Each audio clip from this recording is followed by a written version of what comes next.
오늘 읽은 이 말씀을 통해서 하나님의 견고한 터전, 파운데이션에 대해서 말씀을 드리겠는데, 하나님의 견고한 터는 바로 교회를 의미합니다. 하나님의 교회는 하나님이 세우신 든든한 터전과 같다, 그런 뜻이 되겠습니다. 이제 오늘 본문 19절에 하나님의 견고한 터를 말씀을 하고 있죠. 그러면 이 하나님의 견고한 터, 왜 하나님이 교회를 세우시고 저와 여러분들을 이곳에 모으셔서 하나님의 말씀을 듣게 하고 또 무엇인가 할 일을 우리에게 맡겨주신 것이거든요. 우리가 교회 나올 때는 의미가 있잖아요. 왜 교회를 나오고 또 무슨 일을 해야 되는가. 우리 성경에 보면 우리로 하여금 힘을 써서 일을 하라고 하신 말씀이 나오는데, 우리 성경에 기록된 힘을 쓰라고 하는 몇 가지 말씀을 잠시 생각을 해보겠습니다. 잠언서 3장 27절에 보면 구제를 힘을 써라. 구제라는 것은 도움이 필요한 자들을 돕는데 힘을 써라. 교회는 늘 구제하는 일에 힘을 쓰는 이유가 여기에 있고요. 그리고 신명기 6장 5절에 보면 하나님을 섬기는데 힘을 써라, 이렇게 말씀했거든요. 우리가 하나님을 섬길 때 힘을 써서 섬기라는 뜻이 되겠고요. 골로새서 2장에 보면 1절에 복음을 위해서 힘을 써라, 이렇게 말씀을 하고 있고, 또 베드로전서 4장 11절에 보면 봉사를 위해서 힘을 써라, 이렇게 말씀하고 있습니다. 그리고 로마서 12장 12절에 보면 기도에 항상 힘을 써라. 그리고 힘을 써야 될 일들이 많죠. 또 고린도후서 5장 9절에 보면 주를 기뻐시게 하는 자 되기를 힘을 써라 그랬습니다. 그리고 앞서 본 데살로니가전서 4장에 보면 주님의 일하기를 힘을 써라. 이런 말씀들을 쭉 보면 우리가 힘을 써야 될 여러 분야가 있음을 알 수가 있습니다. 왜냐하면 이런 수고, 힘을 쓰는 것은 헛되지 않는다고 했습니다. 반드시 보람이 있고 거기에 좋은 결과가 오기 때문입니다. 누가복음 13장 24절에 보면 좁은 문으로 들어가기를 힘을 쓰라고 했습니다. 좁은 문은 들어가기 쉽지 않겠죠? 넓으면 가기도 좋고 하지만 문이 좁으면 몸도 이렇게 줄여야 되고 또 조심해야 되겠죠. 우리 그리스도인들은 이 세상을 살아갈 때 많은 사람들이 쉽게 찾아가는, 걸어가는 넓은 길을 걸어가는 자들이 아니고 사람들이 좀 가기를 꺼려하고 좋아하지 않는 좁은 길로 걸어가기를 힘을 써라, 이렇게 말씀을 했습니다. 힘써라는 이 말씀은 그 영어 번역을 보면요, do your best, 최선을 다해라, 그런 뜻이거든요. 그러니까 있는 힘을 다해서, 최선을 다해서 그 길을 가라, 그런 뜻이 되겠습니다. 우리 하나님께서 그의 자녀들이 믿음 생활할 때 매사에 힘을 쏟는 것을 기뻐하십니다. 최선을 다하여 믿음 생활하기를 원하시는 것이죠. 이런 사람들이 모인 곳이 하나님의 교회입니다. 그래, 교회 성도들은 이런 각오를 다 가지고 있잖아요. 아마 어느 분도 시간 남아서 교회 나오시는 분들이 없잖아요. 다 바쁜 시간을 쪼개고 그리고 일을 앞뒤로 미루고 이곳에 나오신 것입니다. 따라서 이 교회는 하나님께서 세우신 견고한 아주 튼튼한 터전, 이런 성도들이 모인 곳이기 때문에 아무나 쉽게 무너뜨리거나 흔들지 못하는 단체가 바로 교회다, 이렇게 볼 수가 있습니다. 자, 그러면 조금 더 구체적으로 이렇게 하나님의 견고한 틀을 이루는 여러분과 제가 이곳에서 할 일이 무엇인가 몇 가지를 지적을 하겠습니다. 하나는 하나님의 말씀을 잘 깨닫고 분별하는 것이 중요한 일이라는 것입니다. 오늘 본문에 보면 내가 진리의 말씀을 옳게 분별하며 그랬어요. 그 교회 다니는 성도들의 큰 축복은 하나님 말씀을 분간할 수 있다는 것, 세상 말과는 다른 하나님이 하시는 말씀을 깨닫고 마음에 받아들이고 그 말씀을 이해하는, 이것이 큰 축복입니다. 이것은 하나님의 말씀, 이것은 복음이죠. 기쁜 소식이죠. 복된 소식이죠. 왜 그럴까요? 그 속에는 하나님의 사랑이 있기 때문이고, 그 사랑이 구체적으로 그리스도를 통해서 우리에게 전달되고 있기 때문입니다. 그래서 우리가 이 말씀 생각할 때마다 마음에 감격이 되고 감동이 되고, 많은 사람들 중에서 어떻게 내가 하나님의 부름을 받게 되었는가, 너무 놀라운 일이잖아요. 부름을 받는다, 콜링 아웃, 세상에서 우리를 불러내서 하나님의 백성들이 모이는 이 교회라는 단체에 우리를 소속하게 해 주신 것, 생각할 때마다 너무 기쁘고 감사한 것입니다. 우리가 아무리 믿고 싶어도 억지로는 안 되거든요. 어떤 장로님의 아들이 교회를 잘 안 나가요. 그래서 아버지가 너무 안타까워서 사정을 합니다. 얘야, 아버지 체면을 봐서라도 교회 좀 나가자, 같이 믿자 했더니 아들이 한참 만에 입을 떼는데, 아버지 억지로 어떻게 믿습니까? 그러더래요. 그 맞는 말이잖아요. 이 믿음이라는 것은 오늘 아침에 그 외인 목사 잠깐 그 아침에 설교를 들어봤더니, 믿음의 가정에 태어난다고 저절로 그렇게 되는 게 아니다, 그 말이 맞잖아요. 부모님이 믿는다고 자녀가 저절로 믿게 되는 거 아니잖아요. 아버지의 이에 포도가 시다고 해서 어떻게 자식이 입에도 시다고 할 수 없잖아요. 믿음은 각각 개인적인 부르심이 필요한 것입니다. 그래서 오늘 우리는 하나님의 부름을 받고 이 자리에 나왔다는 것이 얼마나 귀한 축복인지 모르겠습니다. 구약의 여러 선지자들이 이 복음을 막 전하잖아요. 니느웨 성에 복음을 또 전했습니다, 요나가.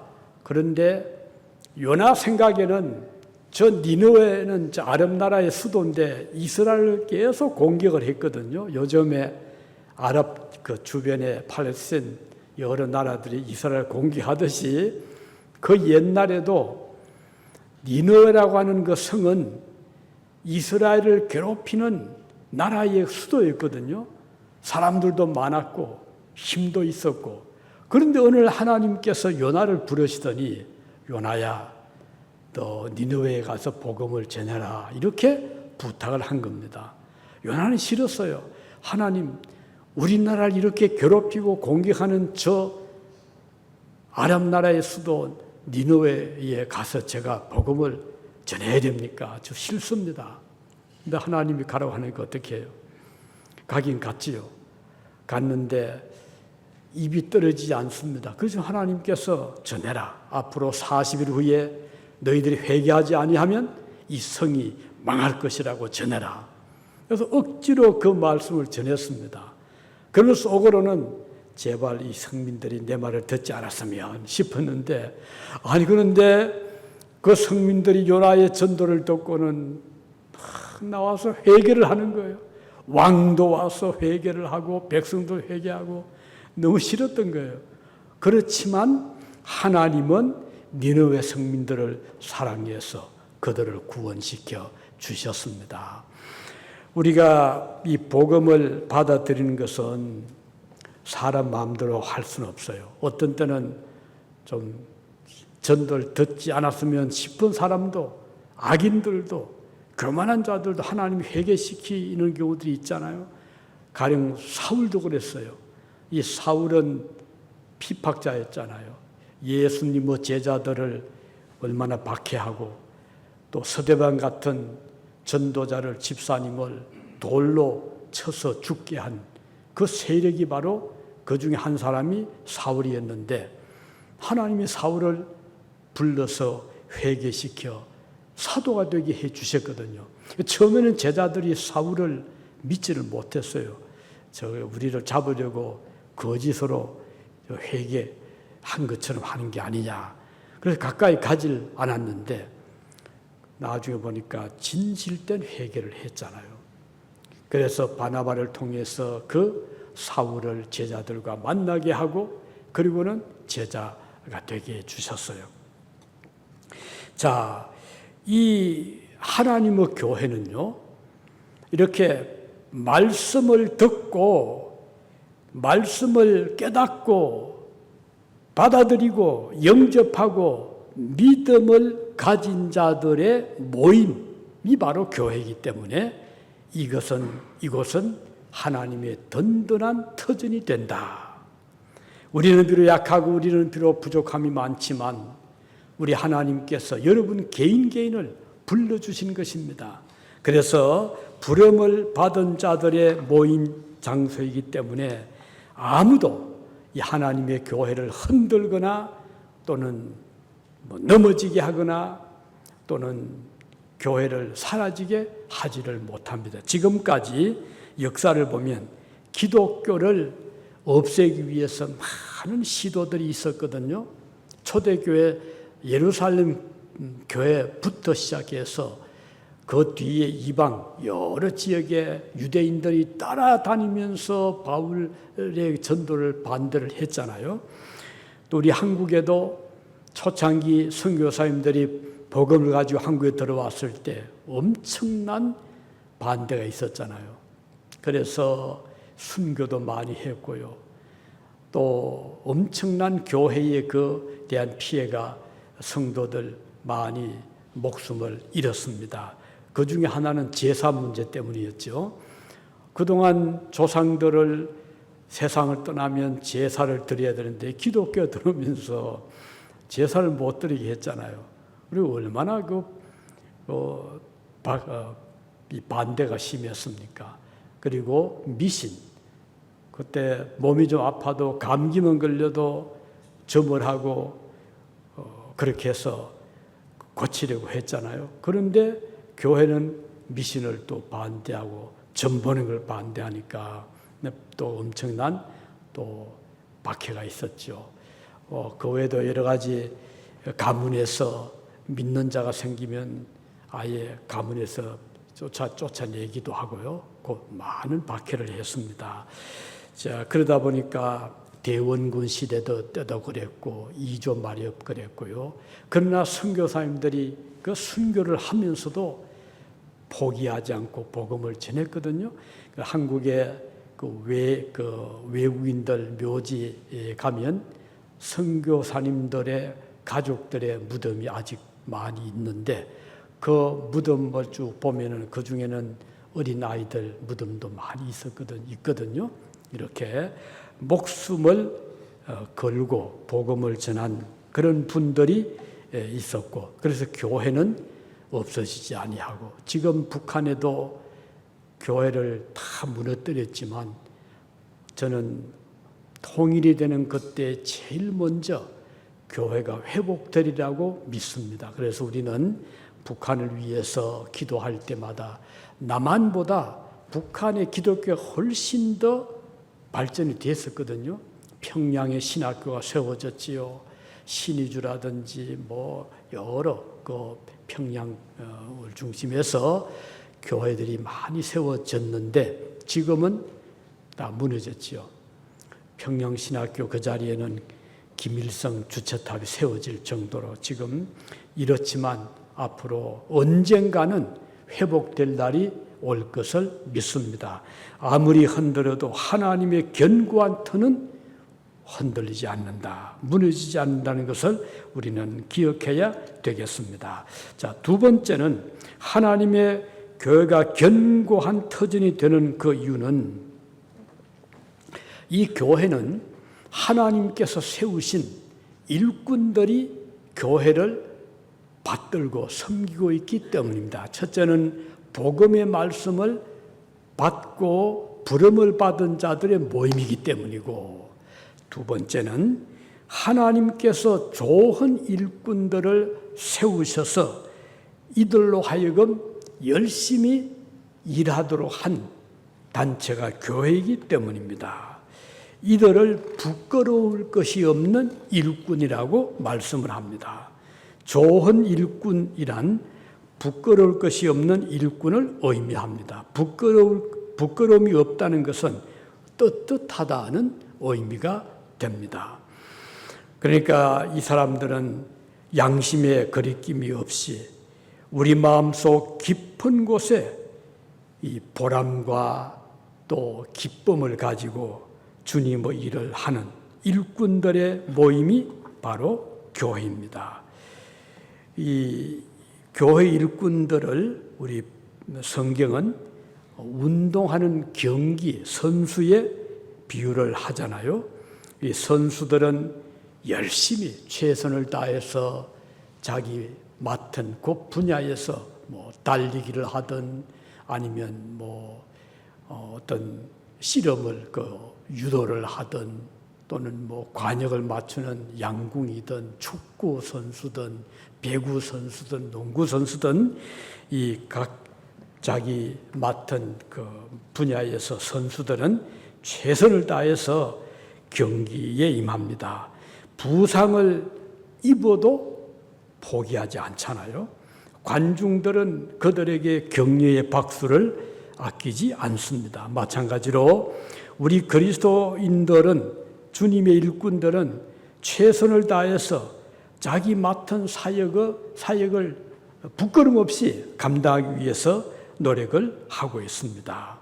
하나님의 자녀들은 이렇게 하나님께 받은 그 일에 대해서 자부심을 가지고 감사하는 마음을 가지고 열심히 맡은 일에 최선을 다하는 자들입니다.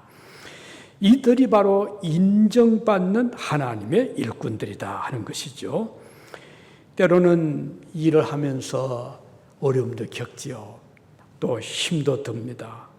어떤 때는 좀 낙심이 되기도 하죠. 왜냐하면 별 성과가 보이지 않는 그런 경우들이 있잖아요. 일을 해도 사람들이 별로 인정해 주지 않는 것 같을 때도 있고요. 그럼에도 불구하고 우리는 인내하면서 참으면서 사람들이 인정을 하든 하지 않든 또는 성과가 눈에 보이든 보이지 않든 우리는 자기 자리에서 꾸준하게 알게 모르게 섬기는 사역을 감당하는 것입니다.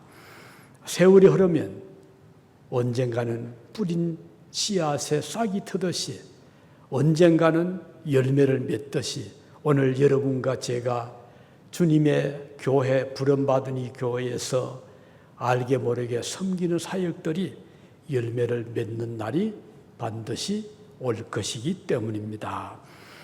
얼마 전에 우리 유자영 집사님의 동생분이 다녀갔잖아요.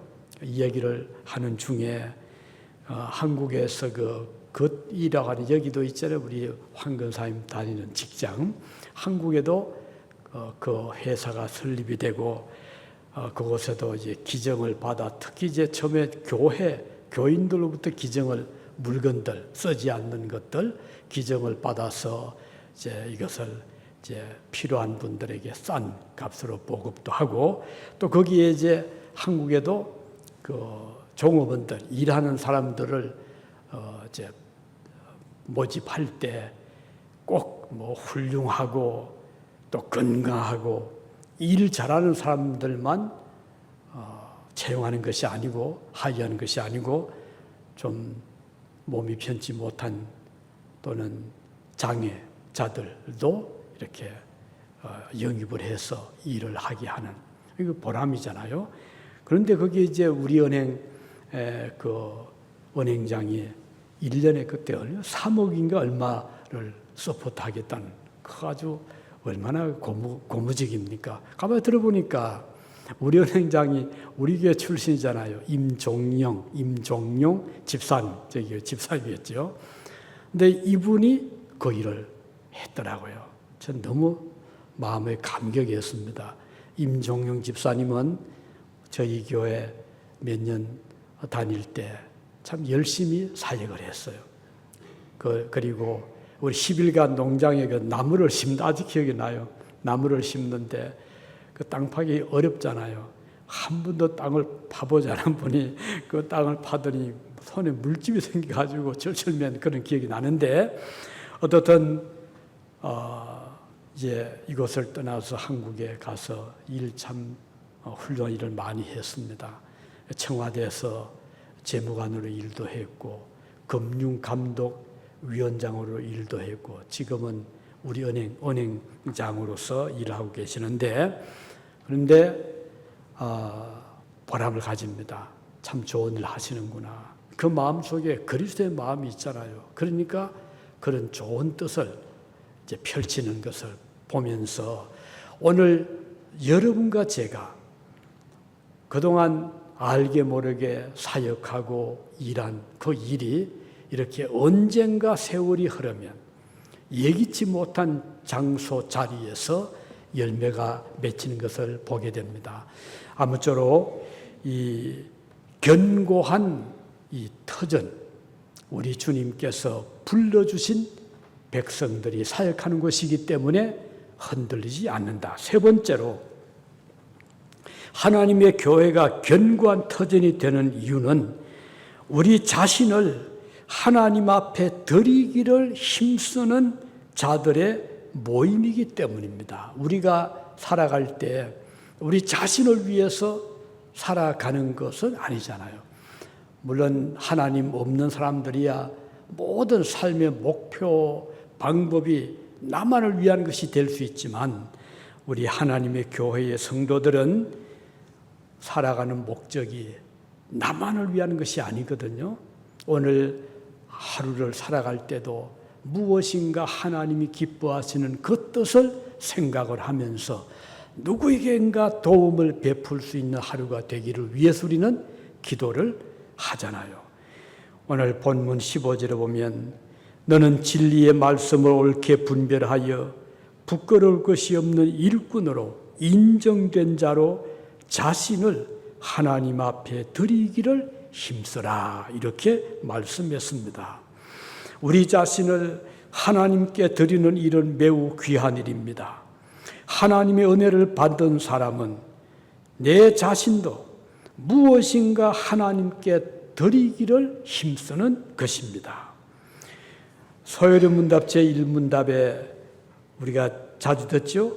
사람의 제일 되는 목적이 무엇입니까? 이렇게 질문을 합니다. 우리가 답을 어떻게 하죠?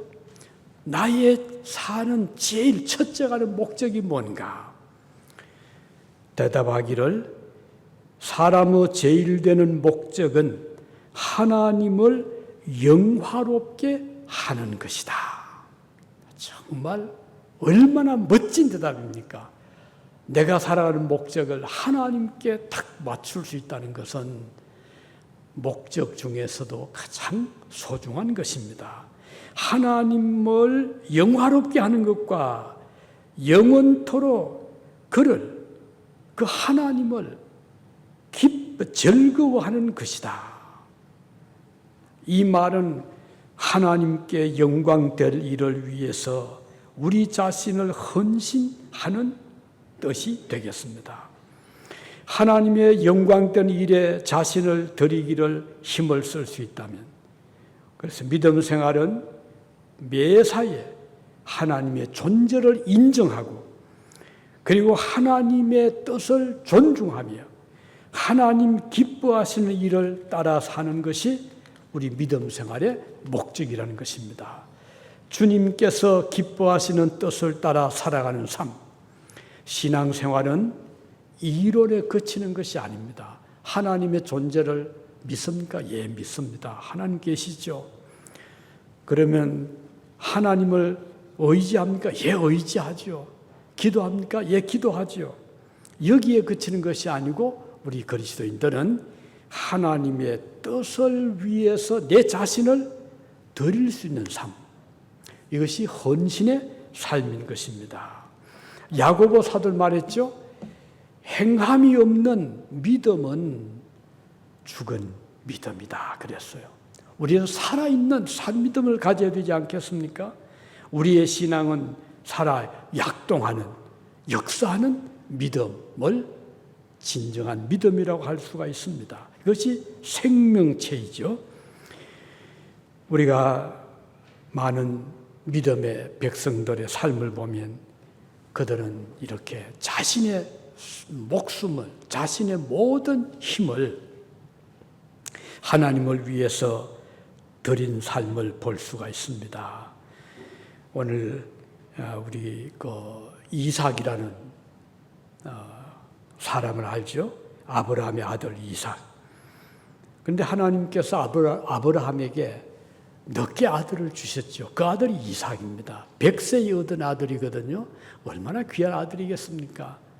그 귀한 아들이었는데 어느 날 하나님께서 아브라함에게 아브라함아 너에게 부탁이 있다. 예, 부탁해 주십시오. 그런데 하나님께서 아브라함에게 내 아들 독자 이삭을 제물로 바쳐라 이렇게 말씀을 했거든요. 얼마나 놀랄 수밖에 없는 하나님의 부탁이잖아요. 아니, 어떻게 내 아들을 100세에 얻은 아들을 하나님께 드리겠습니까? 하나님이 제물로 바치라고 했습니다. 그런데 아브라함은 결심했죠. 하나님께 드려야지, 순종해야지. 근데 문제는 그 부인이며 사람입니다.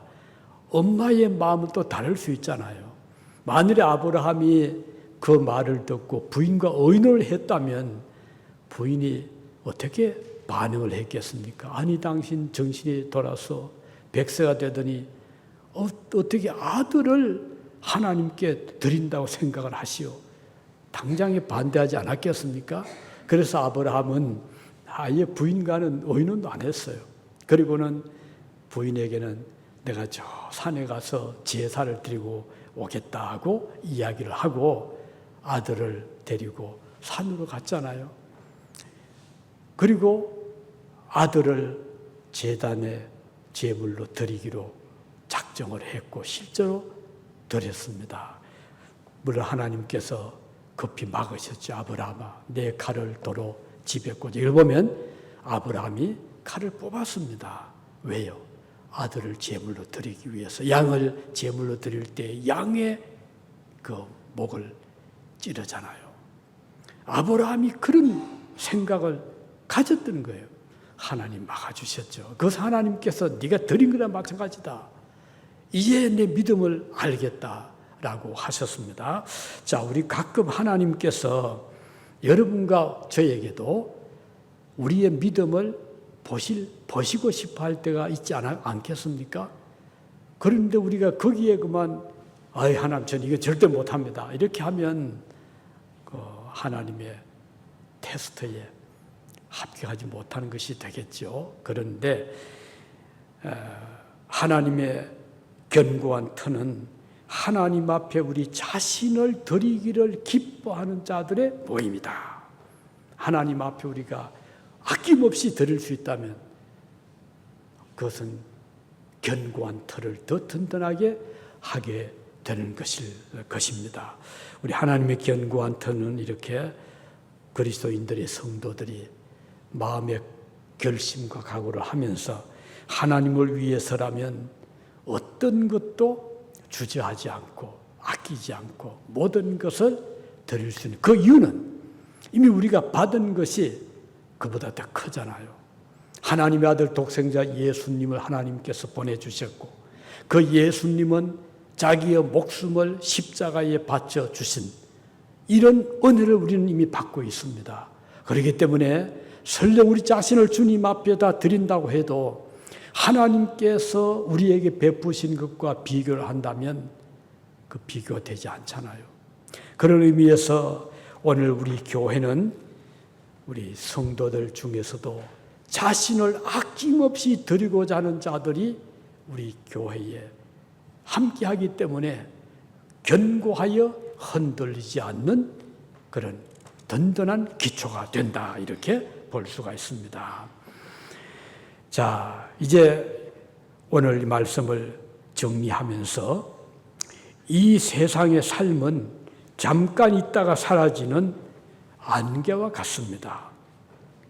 그래서 우리가 땅 위에서 꿈을 키우고 이 세상에서 뭔가 좀 멋지게 살고 싶어하는 마음은 누구나 가지고 있을 것입니다. 그렇지만 이 세상은 매우 짧은 순간, 긴 역사에 비교한다면 우리의 일생은 순간 한 점을 찍은 것과 같다, 이렇게 말씀을 했습니다. 칼 라이트라는 사람은 말하기를 영원 세계, 영원을 바라보는 눈이 없는 사람은 눈앞에 귀해도 보지를 못한다, 이런 말을 했습니다.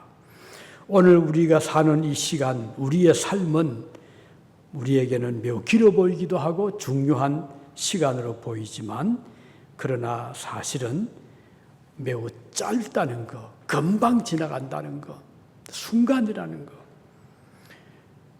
어떤 잠깐 점을 찍는 것 같은 이런 순간인데 우리는 이 짧은 순간이지만 이것을 어떻게 우리가 잡느냐에 따라서 그에게는 영원으로 이어질 수 있는 기회가 되기도 한다는 것을 우리는 기억해야 되겠습니다.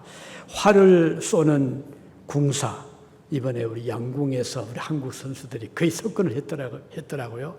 정말 멋진 경기를 펼쳤는데 그 활을 쏘는 사람이 시위를 당기고 그 관역을 향해서 모든 정신을 집중해서 쏘잖아요.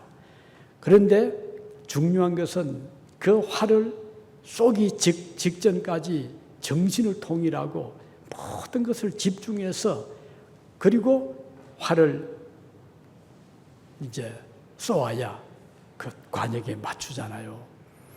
중요한 것은 활이 내 손에서 떠나기 전까지 내가 그것을 통제할 수 있어야 된다는 것. 마음의 흔들림이 없어야 되고 집중해야 되고 통일을 해야 되고 모든 연습한 그 모든 힘을 집중을 할 때 10점 만점을 얻을 수 있지 않겠습니까? 우리의 삶도 마찬가지입니다. 우리가 나의 살아가는 길에 어떤 목표, 관역, 그 목표를 향해서 모든 정성을 모으고 집중을 하고 그리고 힘을 모아서 그것을 쏠 때 그때 우리의 목표에 도달할 수 있지 않겠습니까?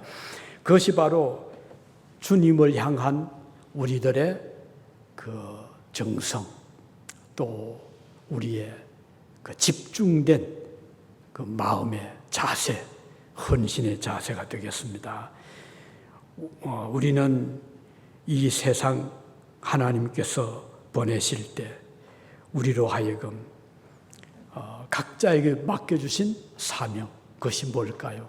그것은 바로 주님처럼 사는 것이 아니겠습니까? 예수님은 오셔서 그 삶을 계속 섬기는 삶으로 사셨잖아요. 자신을 섬기고 그 일생을 섬긴 것처럼 섬긴다는 것은 쉽지는 않습니다. 여기는 희생이 따르고 봉사가 따르고 그리고 또 헌신이 따른 것입니다. 우리 각자의 삶이 섬김의 삶이 되어 우리 주님께서 기뻐하시는 삶을 살아가는 자들이 되기를 바랍니다. 이제 말씀을 맺습니다. 부끄러울 것이 없는 견고한 터전의 일꾼은 첫째로 말씀을 옳게 분별하는 데 힘쓰는 자다. 두 번째는 좋은 일꾼 되기를 힘쓰는 자다. 세 번째는 자신을 하나님 앞에 드리기를 힘쓰는 자다 하는 것을 기억해 주시기 바랍니다. 기도하시겠습니다.